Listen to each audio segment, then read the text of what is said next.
Bonjour, c'est Ursule encore. On est le 20 décembre 2023. Alors, je viens sur la trompette aujourd'hui encore. Et je viens proclamer le retour de notre Seigneur Jésus-Christ. Amen et alléluia. Soyons tous bénis, soyons remplis de sa joie. Amen. Heureux de connaître ce qui plaît à Dieu. Amen. Heureux de connaître ce qui plaît à Dieu. On trouve cela dans Baruch 4, le verset 4. Je sais que notre Bible ne l'a pas, mais si vous avez la Bible Tob, ou bien certaines Bibles, paroles de vérité peut-être, vous pourrez aussi trouver ça là-dedans. Alors, je vais lire. Baruch 4, le verset 4, c'est dit, « Heureux sommes-nous, Israël, car il nous est possible de connaître ce qui plaît à Dieu. » Alléluia. Heureux sommes-nous, Israël, car il nous est possible de connaître ce qui plaît à Dieu. Amen. Baruch était le secrétaire de Jérémie. C'était son scribe. Et c'est lui qui écrit. Amen. Et il dit que nous sommes heureux de connaître ce que Dieu aime. Quelle vérité, n'est-ce pas? Il y a des personnes qui ne savent pas ce qui plaît à Dieu, ce qui ne lui plaît pas, parce qu'ils n'ont pas les lois de Dieu dans leur cœur. Ils sont peut-être venus dans un environnement où les gens opposent déjà Dieu, si bien que, en grandissant, il n'y a pas cette connaissance-là. Ou bien aussi, ils grandissent et eux-mêmes prennent un chemin contraire à ce que Dieu attend, si bien qu'à la fin, ils ne connaissent pas la voie de Dieu. Mais il y en a qui connaissent la voie de Dieu, et Baruch dit qu'ils sont heureux, ces gens-là. Alors, dans Michée 6, le verset 8, ça va dans le même sens, c'est dit, « On t'a fait connaître, ô homme, ce qui est bien. Et ce que l'Éternel demande de toi, c'est que tu pratiques la justice, que tu aimes la miséricorde et que tu marches humblement devant ton Dieu. » Amen. Ça, c'est tout tracé et ça vient de Dieu. Il dit que tu pratiques la justice. La justice, nous savons que c'est le contraire de l'injustice, et puis l'injustice, nous savons que c'est de l'iniquité. L'injustice, c'est de savoir, par exemple, que quelque chose n'est pas bien à faire, mais tu le fais. Ou bien de savoir que tu ne peux pas avoir deux poids, deux mesures, mais tu le fais quand même. Ou bien, c'est de connaître la vérité, mais de te comporter comme si tu ne la connaissais pas. On peut citer des cas d'injustice. Donc, l'injustice, c'est le fait de marcher contraire à ce que Dieu attend de nous, alors qu'on sait très bien ce qu'il veut. Alors, ça nous est dit dans Michée 6, au verset 9, c'est dit, « La voix de l'Éternel crie à la ville, et celui qui est sage craindra son nom. Entendez la verge et celui qui l'envoie. » Amen. Donc la voix de l'Éternel crie. Amen. Ça crie, ça sort du temple, la voix de l'Éternel crie. Et ça parle à ses enfants. Mais seul celui qui a la crainte de Dieu va réagir à la voix de l'Éternel. Et nous le voyons dans Baruch 3, le verset 9 à 14. Baruch 3, le verset 9 à 14, ça nous dit, « Écoute Israël, les préceptes de vie, prêtez l'oreille pour apprendre à discerner. Que se passe-t-il, Israël? Pourquoi es-tu en pays ennemi? Pourquoi as-tu vieilli en terre étrangère? Pourquoi t'es-tu souillé avec les morts? Et pourquoi as-tu été mis au nombre de ceux qui vont dans l'Hadès? C'est que tu as délaissé la source de la sagesse. Si tu avais suivi le chemin de Dieu, tu habiterais dans le pays, tu habiterais dans la paix pour toujours. Apprends où est le discernement, où est la force, où est le savoir, pour connaître en même temps où sont la longévité et la vie, où sont la lumière, les yeux et la paix. Amen. Donc la longévité de la vie, la lumière, la paix, le discernement, le savoir, la force, tout cela est rattaché à Israël. Et ça se trouve dans la sagesse. Dieu a tout placé là-dedans. Et la sagesse, elle regorge de beaucoup d'éléments. Et si tu as la sagesse, tu auras toutes les autres choses. Et Baruch met l'accent sur le fait que il demande à Israël, pourquoi es-tu un pays ennemi? Et il répond, c'est que tu as délaissé la source de la sagesse. Nous l'avons déjà maintes fois vu, la sagesse, c'est la voie de la lumière, mais aussi la sagesse, c'est la crainte de l'Éternel, c'est le commencement. Quand tu choisis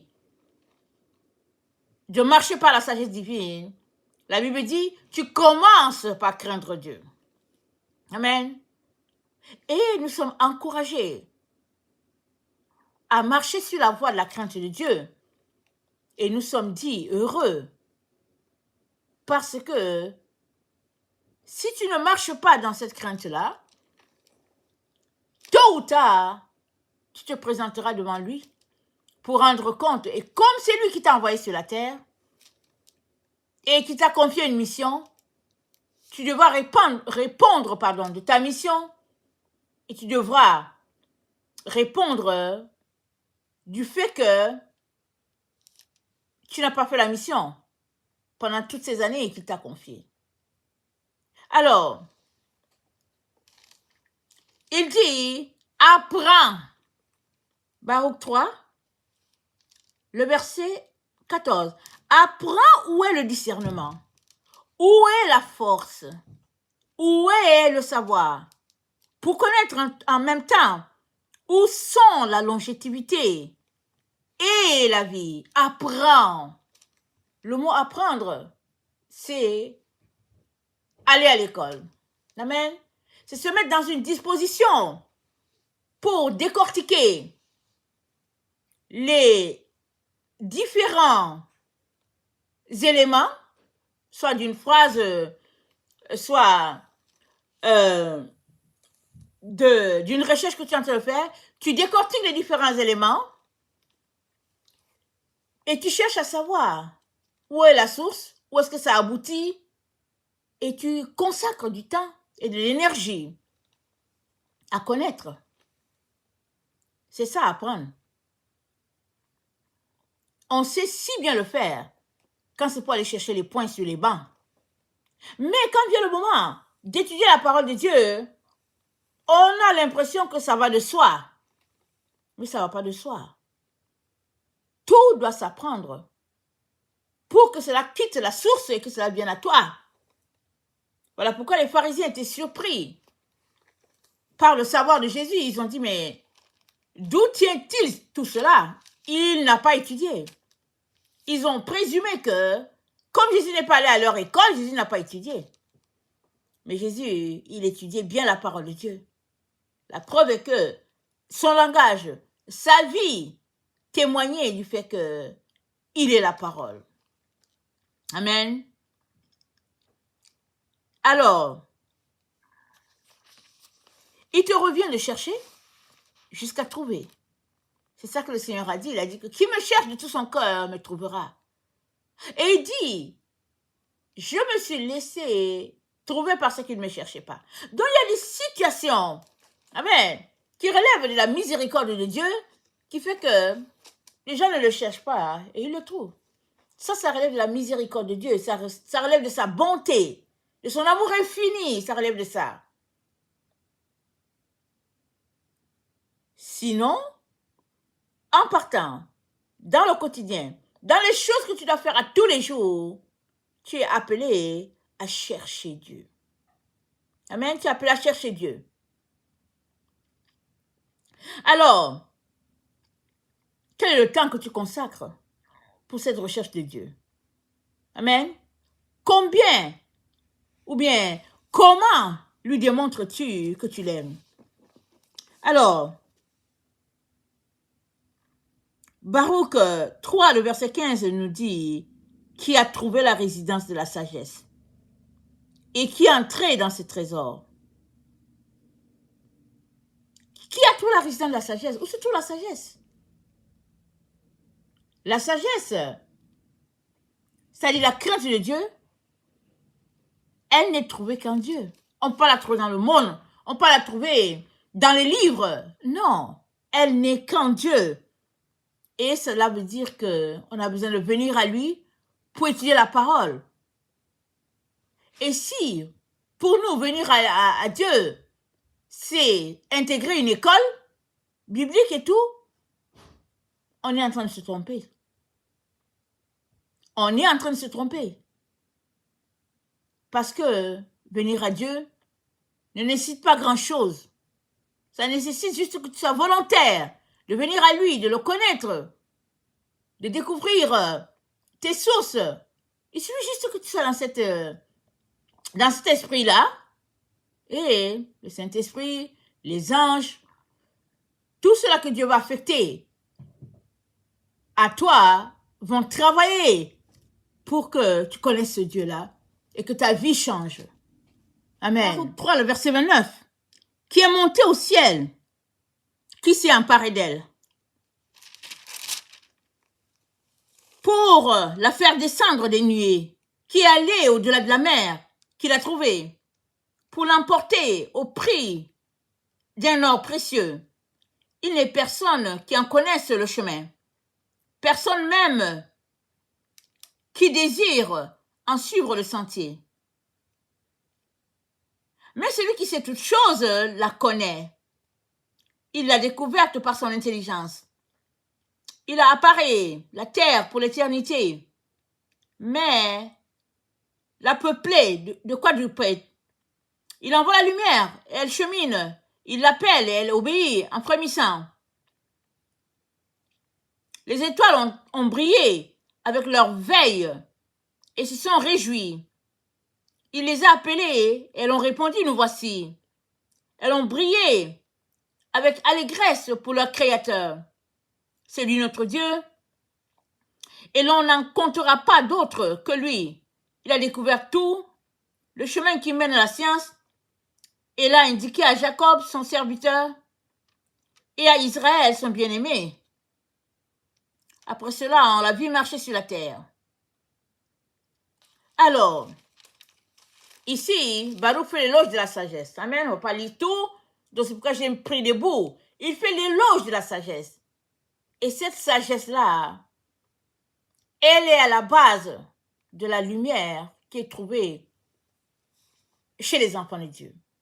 Donc, si tu veux avoir la lumière de Dieu, avoir le discernement, attends, on va regarder les différents points cités dans Baruch 3, le verset 9. Si tu veux avoir la lumière de Dieu, le discernement, la longévité, la vie, la lumière des yeux, la paix, il est important que tu bâtisses une relation de proximité avec la sagesse. Avec la sagesse divine. Et ça veut dire, il est important que tu craignes Dieu. Aujourd'hui, on ne craint plus Dieu. Souvent, ça accroche, on ne craint plus Dieu. On prend le nom de l'Éternel en vain, on dit des choses qui méprisent Dieu. Mais il est important que tu puisses retourner à l'origine pour pouvoir être agréable à ton Dieu. Parce que tout cela qui sont de notre époque, ont un Dieu selon leurs émotions, selon ce qu'ils aimeraient avoir. Mais le Dieu là, celui-là qui nous a sauvés à la croix, celui qui allait à la croix et puis nous a sauvés, lui, si tu l'aimes, alors tu prends tout. Si tu ne l'aimes pas aussi, ben, tu rejettes tout. C'est ça la marche de la crainte de Dieu, c'est ça la marche. Et aussi, c'est à là que nous sommes appelés à aboutir pour que nous puissions bénéficier du repos de Dieu. Amen. Et Baruch va plus loin. Amen. Baruch va plus loin pour nous présenter la situation de ceux-là qui sont fortunés et qui cherchent Dieu d'un côté et puis avec la fortune de l'autre côté. Amen. Alors Baruch présente leur situation. Ça se trouve dans Baruch 3. Le verset 17, Baruch dit, « Où sont ceux qui se jouent des oiseaux du ciel, ceux qui mettent en réserve l'argent et l'or, dans lesquels des hommes ont placé leur confiance, eux dont la fortune est sans limite? Où sont ceux qui travaillent l'argent et en font l'objet de leurs soucis, eux dont les œuvres passent l'imagination? Ils ont été anéantis, ils sont descendus dans l'Hadès, et d'autres se sont levés à leur place. » Alors Dieu est en train de dire, par la bouche du prophète Baruch, c'était le scribe, n'est-ce pas, de Jérémie, Dieu est en train de dire, tous les gens fortunés là, ils ont vécu, ils étaient puissants, et puis il parle de ceux qui jouent des oiseaux du ciel, c'est-à-dire ceux qui ont des pratiques obscures, avec de l'idolâtrie, des téraphins. Alors, il dit, ils sont où? Il dit, ils sont morts et d'autres sont venus à leur place. Question de dire que sur la voie des fortunes accumulées, tu n'es pas éternel. La seule voie qui est la voie éternelle, c'est la voie avec notre Seigneur. Alors, plusieurs choisissent la voie de la fortune et sur cette voie-là, ils changent leur gloire. Amen. Ils changent leur gloire. Et ils essayent sur cette voie-là de prolonger leurs jours sur la terre. Mais tu as beau être puissant, l'éternité appartient à Dieu seul et la vie est entre ses mains. Alors c'est ça que Baruch est en train de présenter ici. Il dit ils ont été anéantis. Il dit, ils sont où? Il dit, ils ont été anéantis, ceux dont la fortune est sans limite. Et il dit, de plus jeunes virent la lumière et ont habité sur la terre. Je suis dans Baruch 3, le verset 20. Mais ils n'ont pas connu le chemin de la science. Ils n'ont pas fait attention à ces sentiers. Le chemin de la science, c'est le chemin de Dieu, parce que sur ce chemin, on recherche Dieu. Aujourd'hui, les êtres humains ont pris ça, ils ont dit, la science, c'est eux. Tout ça pour détourner l'esprit qui cherche Dieu. Mais le chemin de la science, c'est le chemin qui va en direction de Dieu. Là où tu trouves le Seigneur Jésus-Christ, c'est celui-là qui est mort pour toi, celui-là qui t'a sauvé. Et c'est dit, les jeunes n'ont pas fait attention à la voie de la science, ils sont tenus à l'écart du chemin de leur père. Quand ils parlent de leur père, ils parlent, n'est-ce pas, des anciens d'Israël qui ont marché avec Dieu dans la crainte de Dieu. Amen. Et les générations plus jeunes sont arrivées, et plus la génération était jeune, et puis moins elle était portée vers les choses de Dieu, et ils n'ont pas gardé les voies de la science, c'est-à-dire ils n'ont pas gardé les voies de Dieu. Alors, il dit, même les fils d'Agar qui recherchent le savoir sur la terre, les marchands de Méran et de Théman, les conteurs de fables et les chercheurs de savoir, ils n'ont pas connu le chemin de la sagesse. Ils ne se sont pas souvenus de ces sentiers. Alors, quand il parle des fils d'Agar, il parle des nomades, n'est-ce pas? Et vous savez que dans cette partie de la terre, du côté du Sahara, et puis c'est des gens qui ont beaucoup de trésors terrestres, parce que dans ces endroits-là, c'est désertique, mais Dieu a doté ça d'autres ressources. Dans ces coins désertiques-là, il y a souvent les biens matériels. Et Baruch dit, ils sont où? Eux aussi, ils ont disparu. Alors il dit, Israël, je suis dans Baruch 3, le verset 24. Ô Israël, quelle est grande la maison de Dieu, comme il est vaste le domaine qui lui appartient. Il est grand et n'a pas de fin. Il est élevé et sans mesure.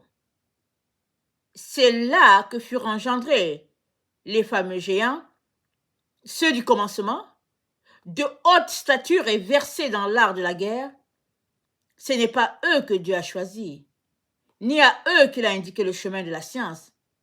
Ils périrent car ils n'avaient pas le discernement. Amen.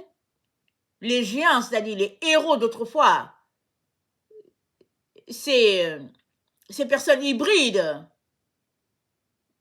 qui sont nées des humains et puis des anges déchus, alors ces gens-là, amen, c'est dit qu'ils ont péri et ils n'avaient pas le discernement à cause de leur irréflexion.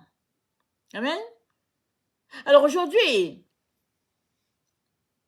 les gens parlent de quelqu'un d'irréfléchi quand la personne est amoureuse de son Dieu. La personne est amoureuse de son Dieu, il marche avec Dieu. Le monde appelle ces gens-là irréfléchis. Et c'est là la preuve ici que la vérité a été renversée pour remplacer le mensonge. Tout est le contraire aujourd'hui sur la terre. Sache cela. C'est le contraire de tout sur la terre. Si tu entends qu'on te dit que c'est la vérité, sache que c'est parce que c'est le mensonge. Ce n'est que ta marche, pas à pas avec Dieu, qui va te conduire, qui va te dire, ça c'est la vérité. Et ça se trouve dans la parole de Dieu, ça se trouve dans la présence avec Dieu, ça se trouve dans ta relation d'intimité avec Dieu, ça se trouve dans le renoncement des choses mortes, ça se trouve dans l'abandon des voies du monde. Là, tu vas trouver le chemin de la sagesse, tu vas trouver le chemin de la lumière. Mais si tu veux marcher sur les deux, tu n'auras ni l'un, ni l'autre. Parce que l'un, ce sera la voie de Dieu, que tu n'auras pas. Et l'autre, tu vas te retrouver sur la voie de l'hypocrisie. C'est la voie où on essaie de garder le milieu, un peu du bien, un peu de mal, et puis on chemine là-dedans, et on se convainc qu'on a la vérité. Mais la seule manière pour toi d'avoir la vérité, d'y demeurer, de marcher par la vérité, la seule manière pour toi d'avoir cette vérité-là, c'est que tu choisisses la voie de la sagesse et que tu y demeures et que tu te détournes des fortunes, des voies de la fortune. Amen. Et c'est dit dans Baruch 3, le verset 32, « Mais celui qui sait toutes choses connaît le chemin. Il l'a découverte par son intelligence. Il a appareillé la terre pour l'éternité. Puis il a peuplé de quadrupèdes. Il envoie la lumière et elle chemine. Il l'a appelée et elle lui obéit en frémissant. Les étoiles ont brillé en leur veille et se sont réjouies. Il les a appelées et Et elles ont répondu, nous voici. Elles ont brillé avec allégresse pour leur Créateur. C'est lui notre Dieu. Et l'on n'en comptera pas d'autre que lui. Il a découvert tout le chemin qui mène à la science. Il l'a indiqué à Jacob, son serviteur, et à Israël, son bien-aimé. Après cela, on a vu la sagesse sur la terre. Et la sagesse a vécu parmi les hommes. Et écoutez bien ça. La sagesse, c'est le livre des commandements de Dieu. C'est la loi qui existe pour toujours. Amen. Je répète. La sagesse, c'est le livre des commandements de Dieu. C'est la loi qui existe pour toujours. Tous ceux qui s'attachent à elle y auront la vie et iront à la vie. Mais ceux qui l'abandonnent mourront. Voilà la conclusion. Quelqu'un te dit que tu es chrétien et que tu n'as pas besoin de la loi, fuis la personne parce qu'elle veut t'envoyer en enfer. Ce n'est pas possible de marcher sur les voies de Dieu et de ne pas avoir les commandements de Dieu. Parce que les commandements de Dieu, c'est la base.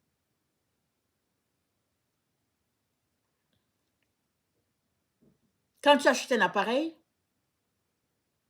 tu déballes ton appareil et puis tu cherches où est le mode de fonctionnement, tu lis comment ça fonctionne. Si tu ne sais pas, si il n'y a pas de mode de fonctionnement, tu vas tâtonner. Suppose que tu n'as jamais vu cet appareil-là de ta vie. Tu vas te mettre à tâtonner.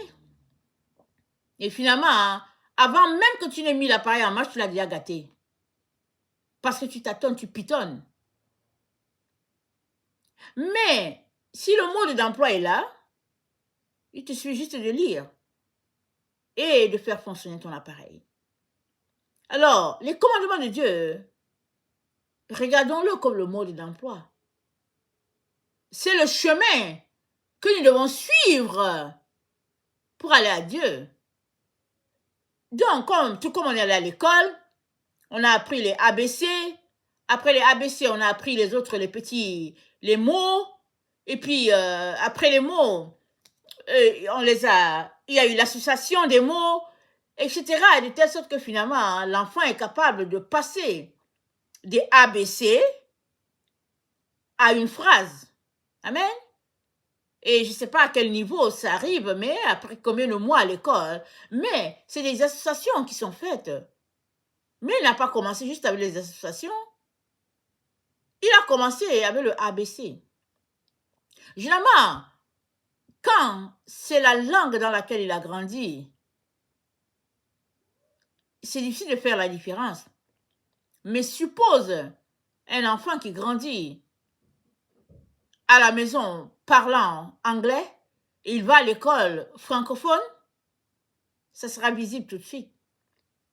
Parce qu'il va apprendre l'ABC en français, il va apprendre les mots en français, et à partir du moment où il va commencer à prononcer les phrases, les parents vont savoir que, tiens, notre enfant il parle français maintenant. Alors c'est pareil. Si on n'a pas le mode de fonctionnement, on ne peut pas aller de l'avant. Et c'est dit dans le livre de Baruch que la sagesse, c'est le livre des commandements de Dieu. Et les commandements de Dieu, ils sont vastes. Nous avons les 10 commandements, ce n'est que la base. Et les 10 commandements, si on les coupait, si on les isolait, pour en faire des petits bouts, et puis on trouverait beaucoup d'autres commandements qui découlent de ces 10-là. Et il n'y a pas juste les 10 commandements. Il y a aussi les séphiros. Il y a aussi les lettres de l'alphabet. Mais il y a aussi les préceptes qu'il nous est important d'apprendre. Amen. Il y a les préceptes. Comme quand Dieu a dit, quand tu vas arriver sur la terre promise, tu ne donnes pas tes filles en mariage à ces gens-là. Et puis, tu ne prends pas leurs filles non plus. Parce que si tu te mets à faire ça, tu vas t'assimiler à eux, ils vont t'assimiler. Et ta race va disparaître. Parce que ces gens-là ont des pratiques abominables devant l'Éternel. Donc, tu ne devrais pas t'associer à eux. Alors ça, tu ne vas pas trouver ça tout de suite dans les 10 commandements. C'est pas là. De manière détaillée comme ça, non. Mais c'est plus tu vas étudier les livres de la loi, plus tu vas découvrir ce que Dieu attend de toi.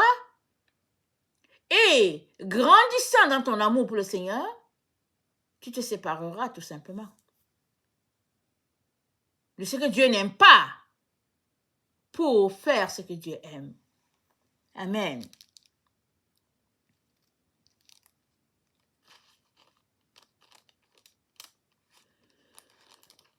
On ne peut donc pas en même temps dire qu'on marche avec Dieu et en même temps dire que on marche selon les valeurs du monde. On ne peut pas. Il faudrait choisir. Amen.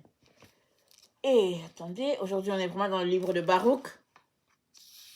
C'est des livres qu'on n'a pas dans notre Bible, mais il est important de passer en revue certaines vérités qui sont reparties un peu partout, qui sont reparties un peu dans les différents livres de Dieu, et qui expriment la pensée de notre Dieu, qui révèlent notre Dieu.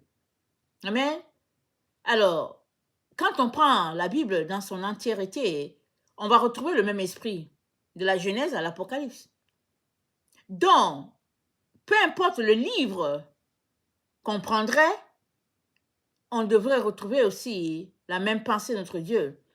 Que ce soit dans les livres dits apocryphes, que ce soit dans les nouveaux les Nouveaux Testaments, que ce soit dans les livres de la Torah, on devrait retrouver le même esprit. Et ça, c'est ça qui témoigne de l'unicité de notre Dieu, et puis aussi du fait que sa doctrine, amen, est lumière, et elle est retrouvée à peu près dans les différents livres. Amen. Dans Ésaïe 52, le Seigneur nous dit, au verset 1, il nous dit, « Réveille-toi, réveille-toi, revêt ta parure, Sion, revêt tes habits de fête, Jérusalem, ville sainte, car il n'entrera plus chez toi, ni incirconcis, ni impur. Secoue la poussière, lève-toi, mets-toi sur ton séant, Jérusalem, et détache les liens de ton cou. Captive fille de Sion, car ainsi parle l'Éternel, c'est gratuitement que vous avez été vendus, et ce n'est pas à prix d'argent que vous serez rachetés. Car ainsi parle le Seigneur l'Éternel, jadis mon peuple descendit en Égypte pour y séjourner, puis l'Assyrien l'opprimant sans cause. Et maintenant, qu'ai-je à faire, dit l'Éternel, quand mon peuple a été gratuitement enlevé? Ces tyrans poussent des cris, dit l'Éternel, et toute la durée du jour de mon peuple est outragée.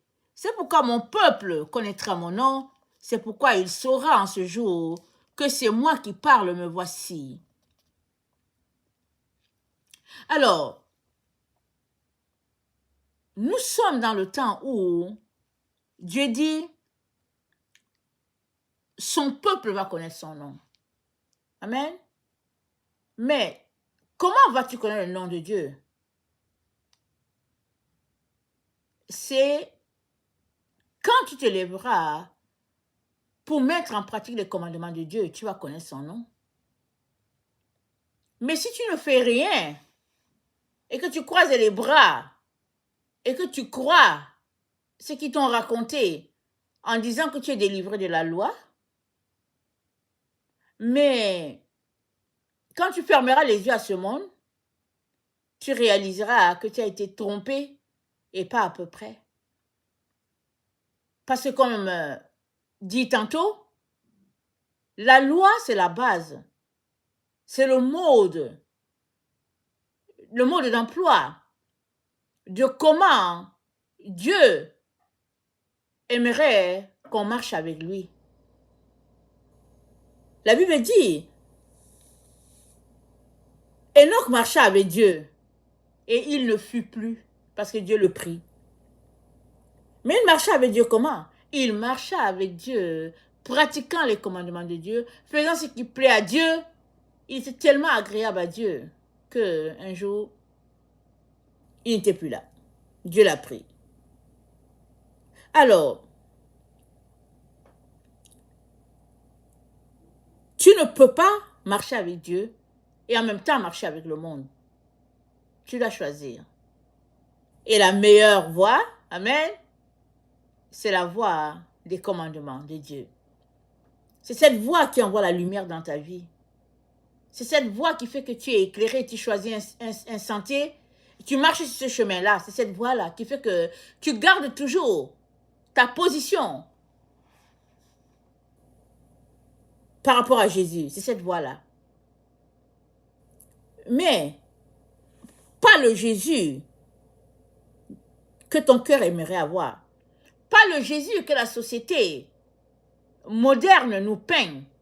Mais le vrai Jésus, celui-là qui est mort pour toi, lui, il t'a appris à marcher d'une manière non compromettante. Amen. C'est-à-dire, tu l'as choisi, tu marches avec lui jusqu'au bout, que cela t'arrange ou pas, tu as choisi Jésus, et puis tout le reste qui compromet ta relation avec Jésus, tu laisses tomber. C'est une voie que tu gardes. Parce que vous savez, sur l'arbre, amen, sur les différents arbres qui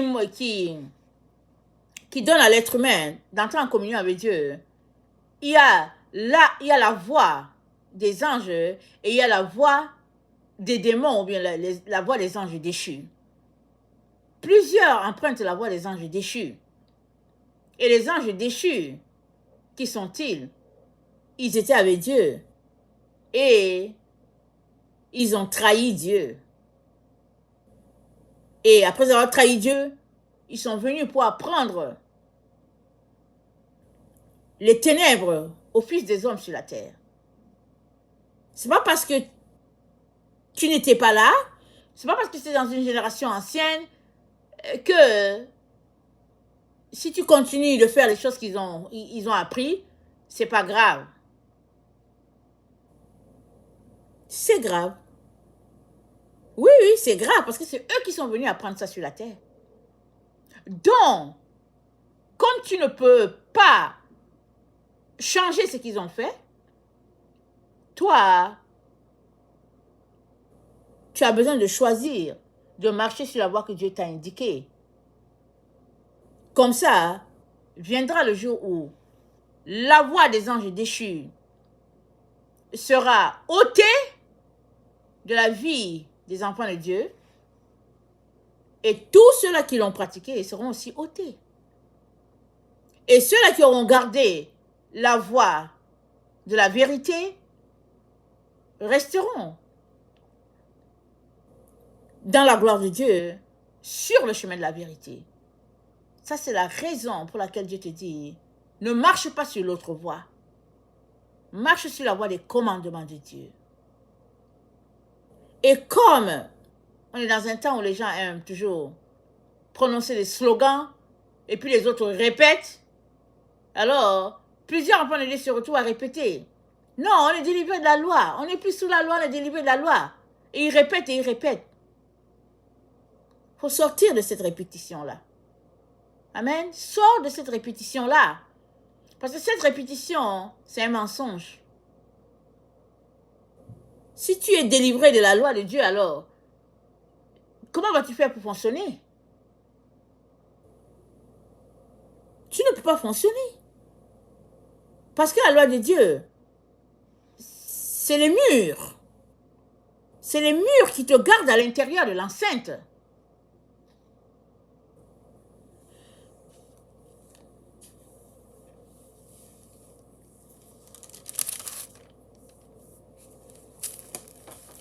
Ésaïe 55, le verset 6. Cherchez l'Éternel pendant qu'il se trouve. Invoquez-le tandis qu'il est prêt. Que le méchant abandonne sa voie et l'homme d'iniquité ses pensées. Qu'il retourne à l'Éternel qui aura pitié de lui, à notre Dieu qui ne se lasse pas de pardonner. Car mes pensées ne sont pas vos pensées, et vos voix ne sont pas mes voix, dit l'Éternel. Autant les cieux sont élevés au-dessus de la terre, autant mes voix sont élevées au-dessus de vos voix, et mes pensées au-dessus de vos pensées. Comme la pluie et la neige descendent du ciel. Et il n'y retourne pas sans avoir arrosé et fécondé la terre, et fait germer les plantes, sans avoir donné de la semence sans avoir donné de la semence au semeur, et du pain à celui qui mange. Ainsi en est-il de ma parole qui sort de ma bouche. Elle ne retourne point à moi sans effet, sans avoir exécuté ma volonté et accompli mes desseins. Amen. La parole de Dieu est sortie. Il a dit, voici les commandements. Elle ne retournera pas à lui sans avoir exécuté la volonté du Père.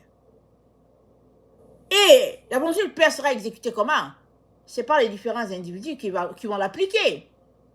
Si tu l'appliques tel, alors la parole de Dieu aura rapporté beaucoup de fruits parce que tu es une bonne semence. Si tu n'écoutes pas, la parole de Dieu appliquera la justice et tu seras coupé de sa présence. C'est ça l'histoire de la séparation de cette fin des temps. C'est pas vrai que les deux groupes vont marcher ensemble tout le temps et que ça va rester cette situation-là comme ça. Non, non, non. Cette histoire a une fin. Et Dieu aimerait que tu saches qu'on est à cette période de fin. Et il aimerait que tu embrasses ses pensées à lui, afin d'être gardé sur la voie de la droiture. Que le Seigneur bénisse sa parole. Maranatha, Jésus revient. Amen et alléluia. Sont tous bénis. Amen et amen.